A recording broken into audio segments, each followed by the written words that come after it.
Hi everyone, for those of you watching the video, you will see that I am looking, I don't know, like very sporty, very outdoorsy today. And it is because, of course, today is a Friday and I've had my time out playing tennis with the kids, which has been really nice. Lovely way to start the day, particularly when it was like 28 degrees at 7 a.m. here, so we're getting into summer, which is awesome. But I'm sure there are some of you in parts of the world that probably don't want to hear about that. So we might just move on past those things. Now let me talk a little bit about what I've been doing last week, this week, and some of the things coming up as well, because it's this sort of time of year when I've got lots of little events like this. I spoke at the Chartered Professional Accountants Association or Congress earlier this week in Sydney. You know, you've been going to many places when you've got to think about where you actually were. But yeah, this was kind of interesting. Like, accountants are not my typical sort of audience. And there were aspects of speaking to hundreds of accountants which I expected would be typical of hundreds of accountants. But it was also kind of cool because they were seeing things that were very, very new to them. And I'm sure that many of you have this, right? When you speak to someone who is non-tech or not interested in security and this sort of thing, and you show them a cool piece of tech, or you show them a security thing, maybe something like, have I been pwned? And they go, wow, like this has opened my eyes to something different. So it's actually kind of cool to speak to very, very different audiences this way. Now, on a similar theme, although not a completely different audience, I'll be in Sydney next week speaking at a VMware event. And of course, many of you will know VMware. I've used VMware things for many, many years for virtualization. But I'm going to be speaking there about the rise of the data breaches, which is kind of a pretty self-explanatory title. It'll be a bunch of stuff that people watching here or listening here will have seen me or heard me talk about before. But, you know, again, like it's a different audience. I get the impression it's going to be more sort of decision makers than sort of the usual techie audience I speak to. So, again, it's just kind of cool to have these opportunities to talk about things that all of us have a pretty good grasp on, but to a different audience. So I'm going to be talking about everything from the sort of portrayal of hackers versus the reality of who they are. I'm going to be talking a lot about things like IoT. So yes, I'll get a bit of a mention in there for cloud pets, as well as some of the other crazy IoT stuff going on. And just trying to sort of take perceptions that people have about security. And again, this is largely tech people, but let's say IT people, infrastructure, operations, these sort of folks, as well as managers and C-suite folks and this sort of thing. And, you know, taking what they know about tech and then trying to turn some of it on its head. So, you know, this is what we think of hackers being like, you know, with the hoodies and the green screens and everything. And then here's the kid who broke into TalkTalk, and yeah, it was a kid in his bedroom and he did like 42 million pounds of damage. You know, so changing the perception and sort of trying to relate that back to the reality. I'm going to talk a bit about passwords. So, you know, we've seen things like, we've had this traditional reality of let's rotate the passwords every day just in case a hacker got one, and you better change it. Otherwise, the hacker will use the password. You know, like, don't worry about the fact that it could have been 90 days ago and they've just been sitting on it since, but let's change it. And now we've got guidance from the likes of the NCSC in the UK and NIST in the US saying, nah, that's actually not a very good idea. Don't do that. So I like having the opportunity to get people to think differently about security. And that'll be things as well. Like, I think there's a sort of a perception among a lot of people, probably the general public, but also the tech folks, that hacking is very often sophisticated. So I'm going to be talking about things like the Red Cross blood service breach that we had here bang on a year ago now, where it's like, well, the level of sophistication was someone was looking for open file shares, and that's it. And there's a database backup. And we've seen that played out time and time and time again, including in South Africa over the last couple of weeks.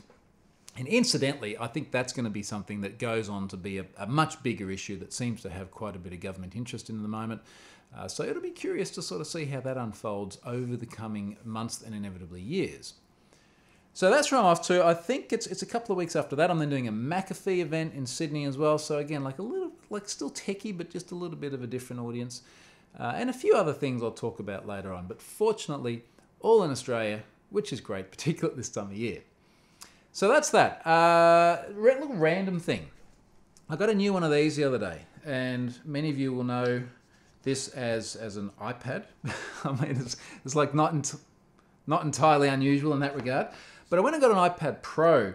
And the reason why I got a Pro, because I'd had an Air for a while, an Air 2, is some of these recent flights, I'm sitting on the plane and I'm looking at other people going, why does that iPad look so freaking awesome? Like just looking at the display, because I'm watching videos, and twice on 2 different flights, I was like, this looks so much better than mine. Like, what is it? And of course, then I looked at the bezels and noticed that it's got a thinner bezel. So I don't have the old one sitting here, but the bezel's around the edge.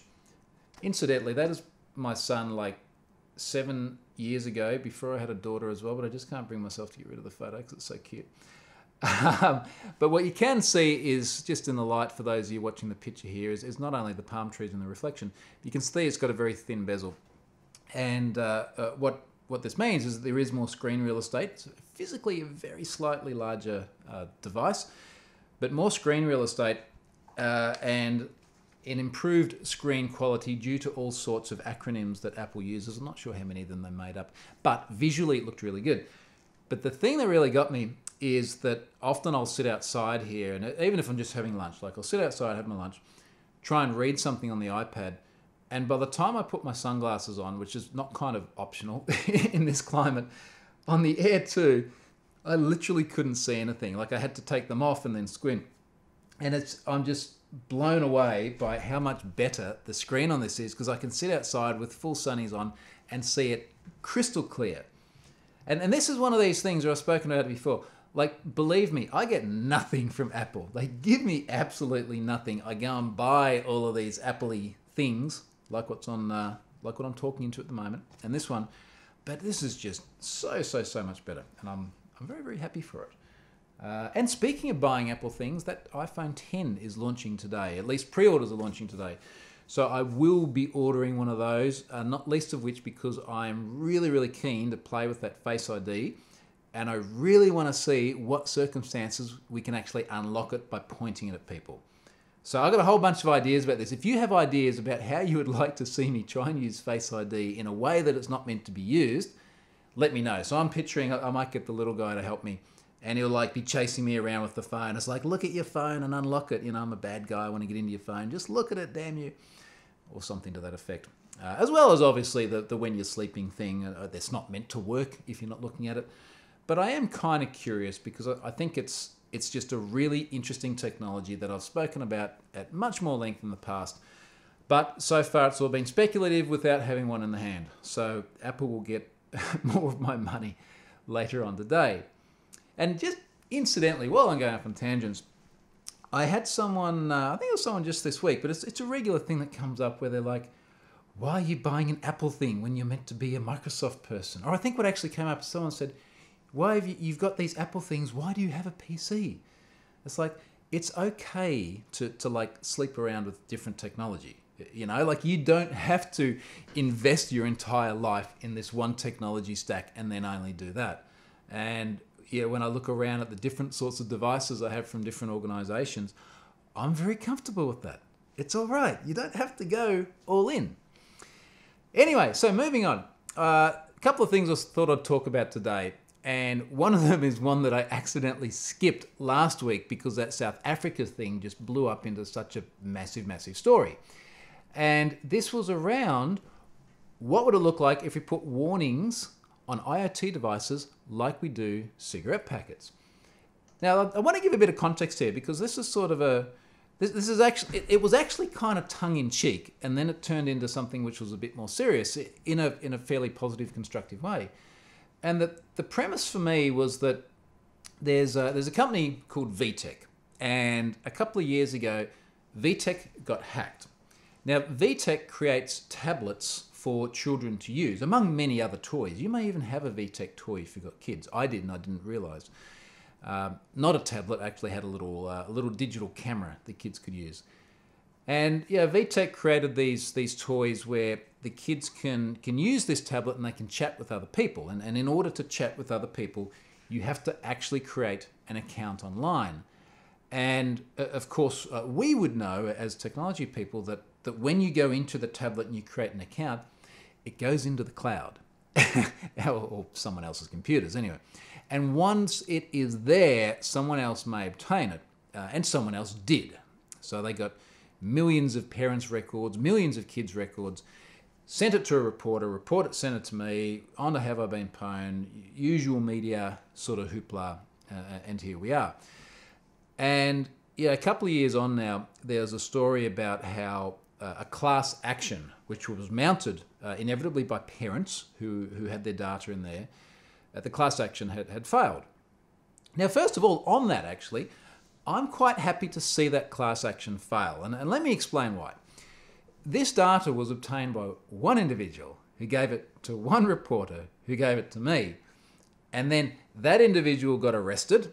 Never saw any more about it in the news either. I'm a little bit inclined to think it was probably a child, which would fit with things like the TalkTalk thing I mentioned before.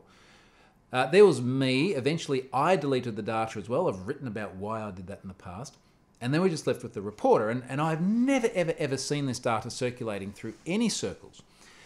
So the point is that as shitty as it feels to have someone break into a very poorly secured system and take your data, there is no measurable loss. Like there is, all right, there's that feeling of shittiness we've mentioned, but there's no harm that's done. There is no identity theft. There's no breaking into other accounts. Nothing actually goes wrong with the individuals other than that feeling. And to then turn around, and I had multiple class action lawyers actually contact me after the incident going, you know, look, we're going to sue them. We're going to do a class action. And I remember saying at the time, so, all right, well, what exactly has gone wrong with the individuals who were in there? You know, like, do they just feel bad, or did something bad actually happen?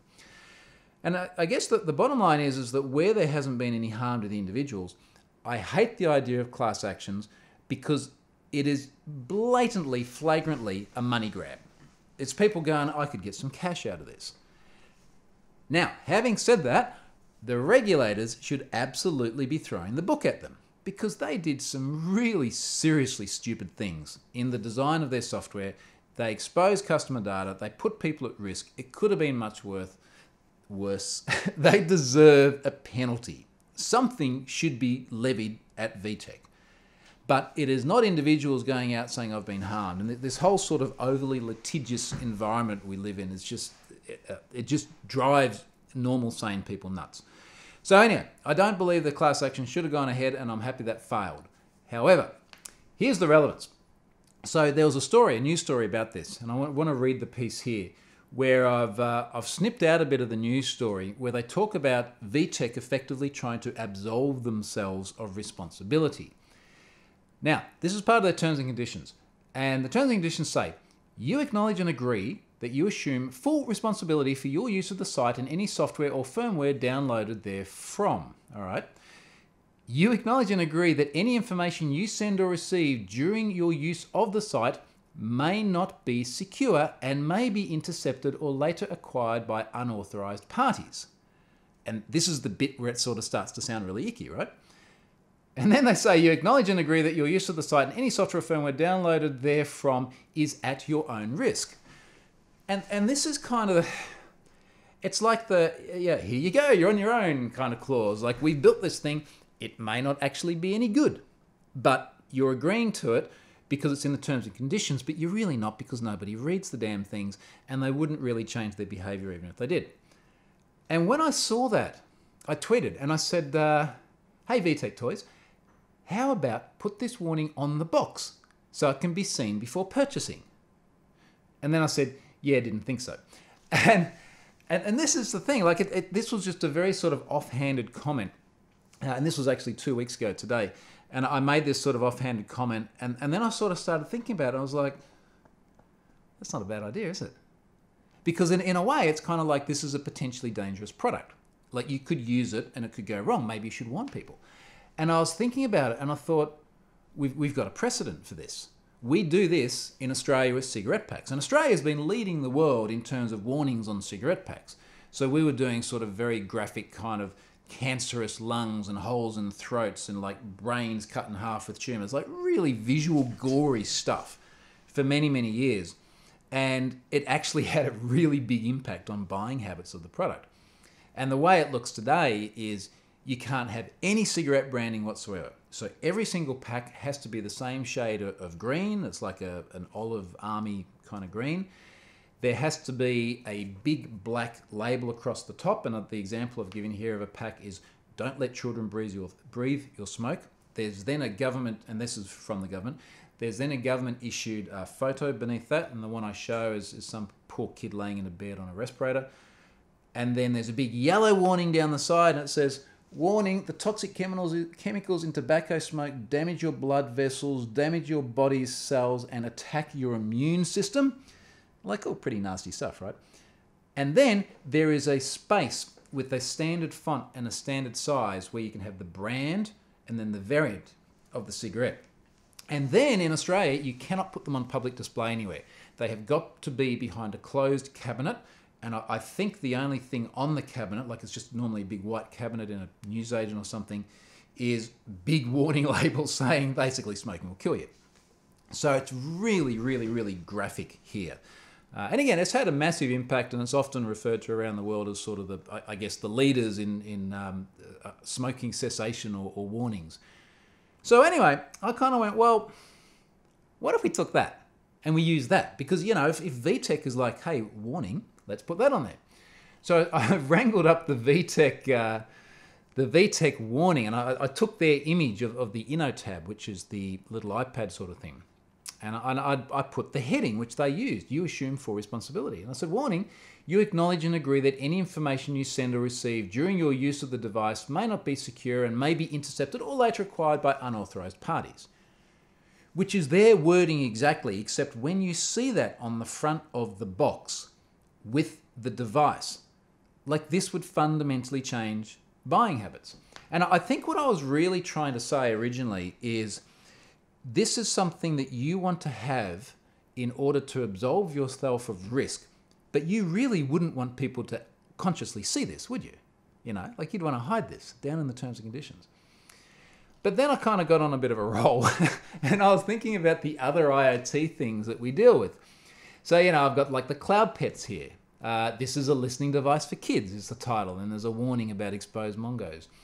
There's the PetNet Smart Feeder. Yes, I know.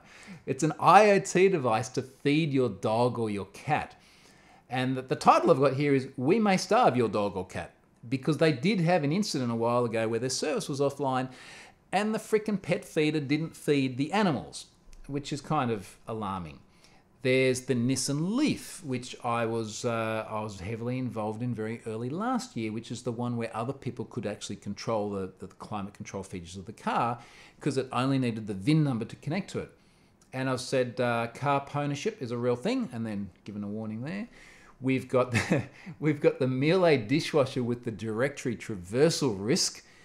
Yes, it is a freaking dishwasher with a web server in it. That's in my VMware talk for next week as well, actually, because, hey, it's hilarious. And I said, hey, dishwasher directory traversal, and that is a real thing. We've got the Lixil Satus connected toilet, and a title of intrusions can occur anywhere. Yes, I know. But the risk here, and actually the advisory from TrustWave, was that attackers could activate bidet or air dry functions, causing discomfort or distress to users, which is probably a pretty accurate description, as if someone was controlling bidet functions on an unsuspecting victim. Strange times.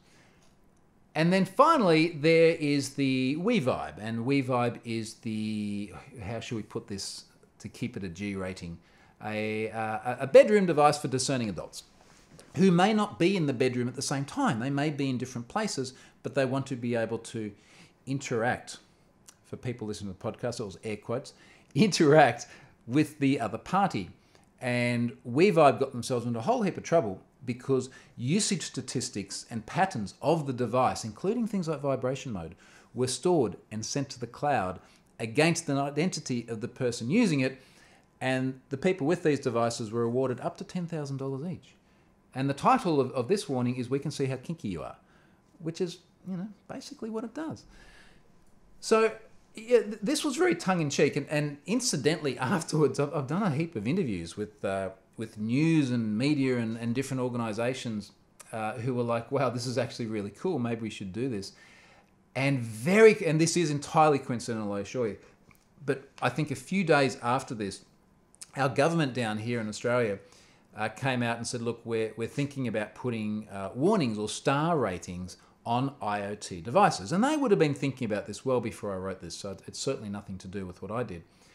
But the really cool thing is the way it's been referred to in the press, and I'm not sure if this is the government's words or not, is they said we're going to have a cyber kangaroo rating. I know, right? And I'm picturing kangaroo in hoodie, and I really hope someone does this just because it would be so freaking hilarious. But apparently we're thinking of doing that.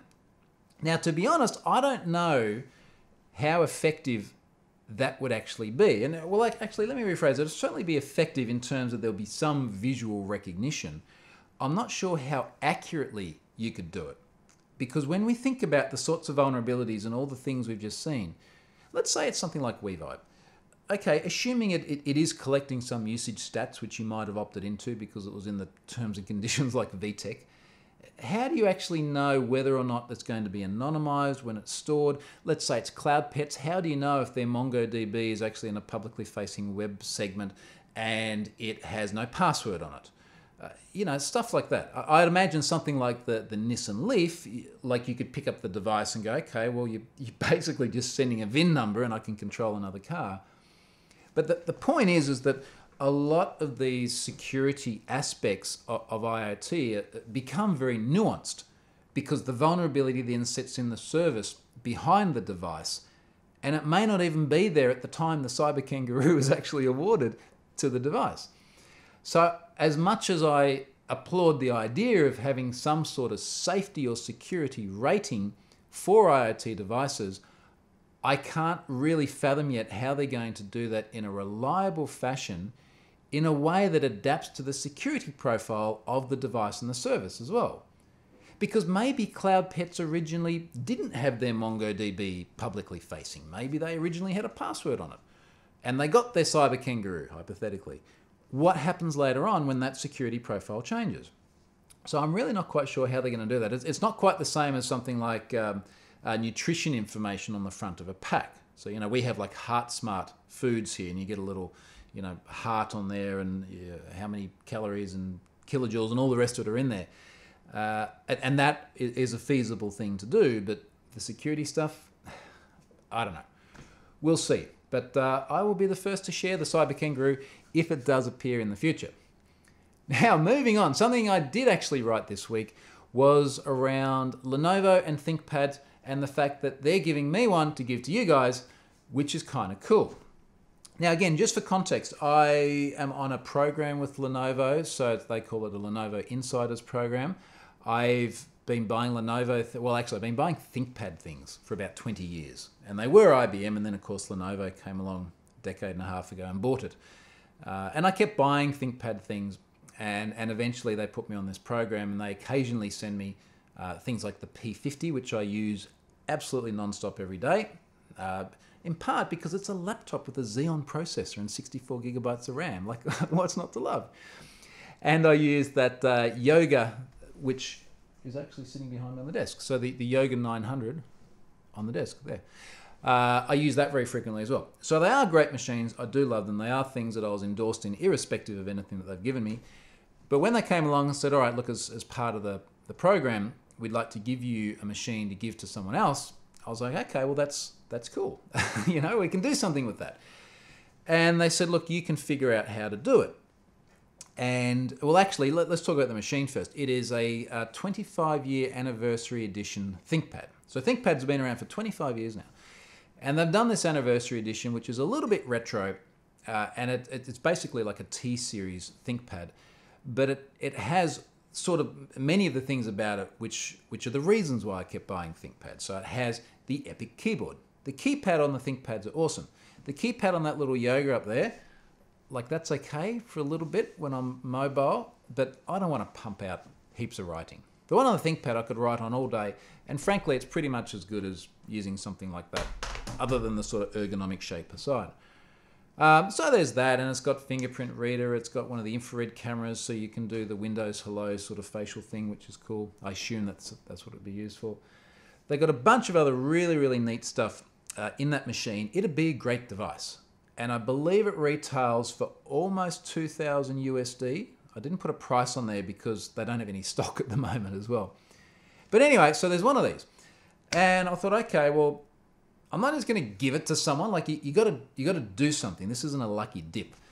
And I was trying to think of something within InfoSec in particular, and is there something that people have done for the betterment of society, which can then be the reason why they get the device.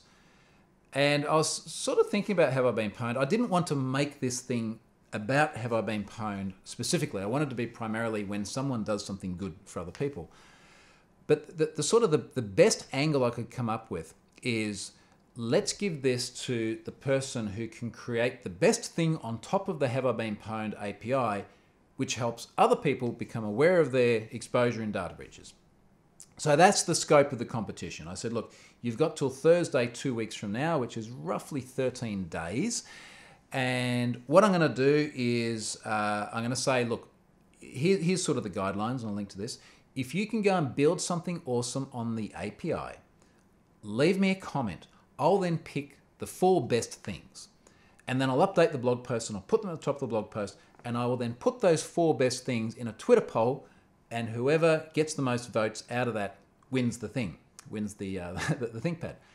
And my thinking there was that 2 weeks is enough for people to build something, get it in an app store, post it on a website, put it on GitHub, whatever it may be. And there are a bunch out there already who can enter this just by entering a comment on my site. 2 weeks is enough for that. And then that will sort of challenge people to think about good ways they can use the service. And then by taking the top 4, at least and putting it in a poll, at least it takes any sort of unconscious bias that I may have out of it. And I'll pick 4 really good things that do different things, and we'll let the masses vote on it after that. And someone, somewhere in the world, anywhere in the world, Lenovo said it can go to anywhere, someone will get themselves a really sweet machine.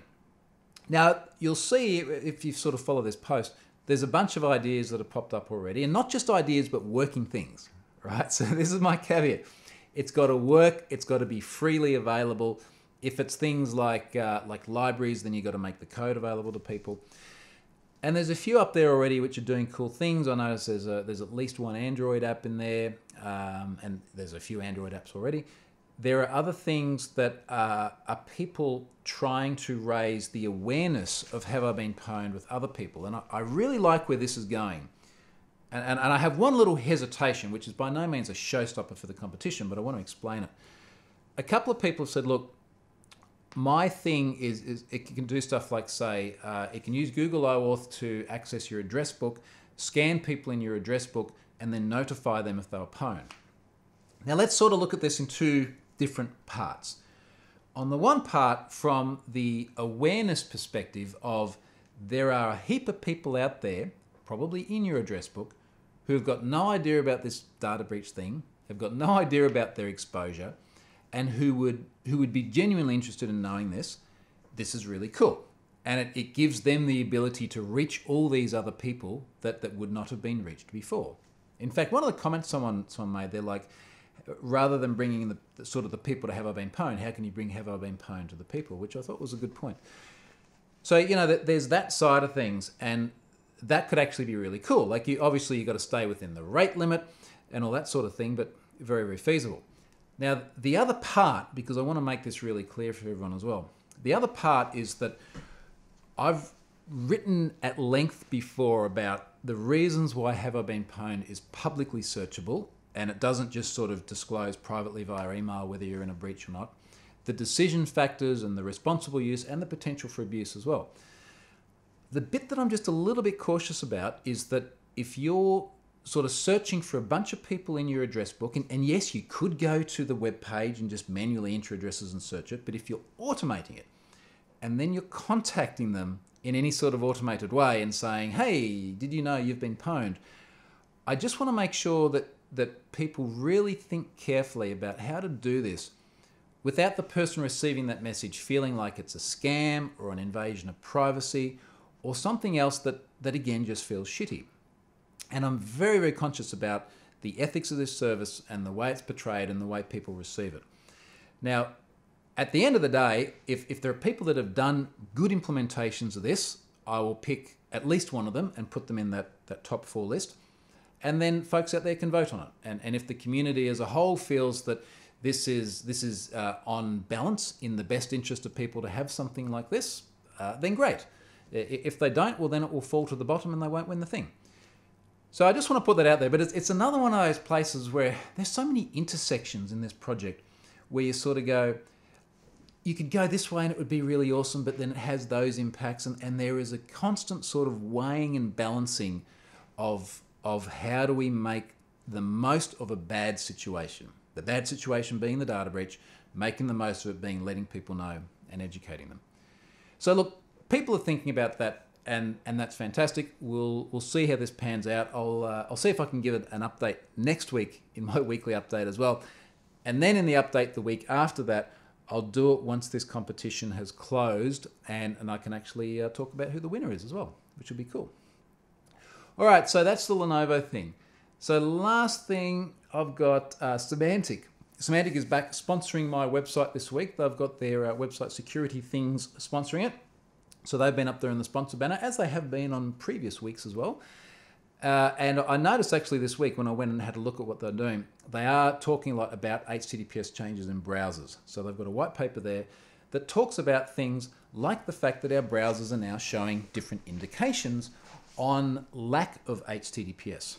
And this speaks a lot to some of the things that I've been writing about recently. So I was writing about how Chrome 62 has changed such that every time you have an input field, you enter text and then you lose your padlock if it's HTTP and you get the not secure thing.